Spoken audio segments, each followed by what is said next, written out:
Indian defence से related एक बड़ी अपडेट आई है।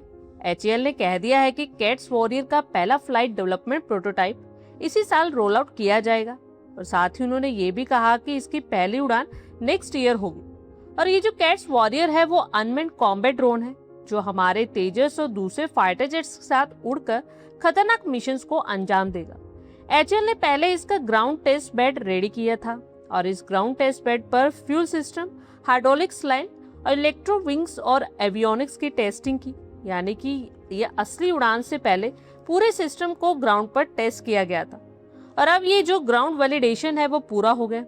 इसके बाद अब कैट्स वॉरियर का फ्लाइट प्रोटोटाइप तैयार किया जा रहा है क्योंकि दुनिया अब मैन अनमैन टीमिंग की तरफ आगे बढ़ चुकी है, तो हमें भी इस ओर ध्यान देना ही होगा।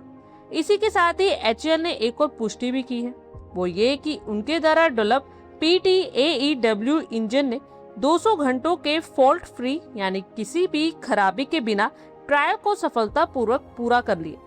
ये इंजन भारत के कैट्स वॉरियर यानी combat air teeming system unmanned fighter jet के लिए बनाया गया है। डिफेंस रिपोर्ट्स के अकॉर्डिंगली एचएएल के स्वदेशी PTAEW इंजन ने परीक्षण के दौरान अपनी मजबूती साबित कर दी है।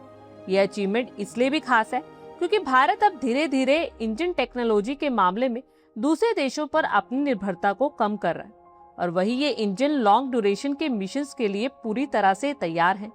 ये महज एक इंजन का टेस्ट नहीं बल्कि भारत के ऑटोनोमस कॉम्बैट एविएशन यानी बिना पायलट वाले फाइटर जेट्स के सपने को हकीकत में बदलने जैसा है। PTAEW इंजन की शुरुआत टारगेट एयरक्राफ्ट के इंजन के रूप में हुई थी जिसे PTAE-7 के नाम से जाना जाता था, लेकिन कैट्स वॉरियर ड्रोन की जरूरतों को देखते हुए इसे सिर्फ अपडेट नहीं किया गया बल्कि इसमें बड़े चेंजेस भी किए गए। न्यू PTAEW अपने ओल्ड वर्जन के कंपैरिजन में हैवी और लॉन्ग है और इसे इस तरह से डिजाइन किया गया है कि बहुत ज्यादा टेम्परेचर को सह सके और लंबे समय तक हवा में टिका रहे। हालांकि ये पहले से थोड़ा ज्यादा फ्यूल कंजप्शन करता है, लेकिन इसके बदले में ये ड्रोन को जबरदस्त मजबूती और भरोसा देता है।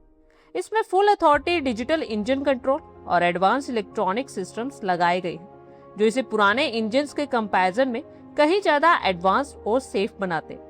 ये engine almost 3.7 kilo Newton thrust पैदा करता है। ये पावर कैट्स वॉरियर ड्रोन की डिजाइन और जरूरतों के हिसाब से बिल्कुल सटीक है। इसका वजन करीब 2 टन होगा, वहीं इसकी लंबाई करीब 9.1 मीटर होगी। साथ ही ये 30,000 फीट की ऊंचाई तक उड़ान भर सकता है। इतना नहीं, इसकी क्रूजिंग स्पीड 0.6 मैक के आसपास होगी। ये ड्रोन एक लॉयल विंगमैन की तरह काम करेगा, यानी ये युद्ध के मैदान में हमारे फाइटर जेट्स जैसे तेजस और रफाल के साथ मिलकर अटैक करेगा और उन्हें सुरक्षा कवच प्रदान करेगा। इस प्रोजेक्ट की स्पीड को देखकर डिफेंस एक्सपर्ट्स काफी एक्साइटेड है। ड्रोन के उड़ने से पहले ही उसके सॉफ्टवेयर और फ्लाइट कंट्रोल सिस्टम का परीक्षण शुरू कर दिया गया है और ये भारत के लिए एक बड़ी जीत है क्योंकि भारत लंबे समय से विमानों के इंजन के लिए विदेशी कंपनीज और दूसरे देशों पर निर्भर रहा है। इंजन बनाना दुनिया की सबसे कॉम्प्लिकेटेड इंजीनियरिंग में से एक माना जाता है। PTAEW इंजन भले ही अभी कोई बड़ा फाइटर जेट इंजन ना हो, लेकिन स्मॉल टर्बोफैन इंजन की तकनीक में महारत हासिल करना भारत के लिए बहुत बड़ी बात है। युद्ध का मैदान बदल रहा है, अब ऐसे ड्रोन्स की नीड है जो दुश्मन की नजरों से बचकर लंबी दूरी तक जा सके और हमला करके वापिस आ सके।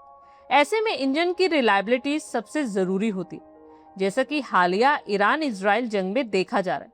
वहां शायद 136 जैसे drone American air defence system को चकमा देते हुए सटीक हमला कर रहा है, तो हमें भी ऐसे ड्रोन्स की बहुत जरूरत है। आप लोगों की क्या कुछ राय है, कमेंट बॉक्स में शेयर करें।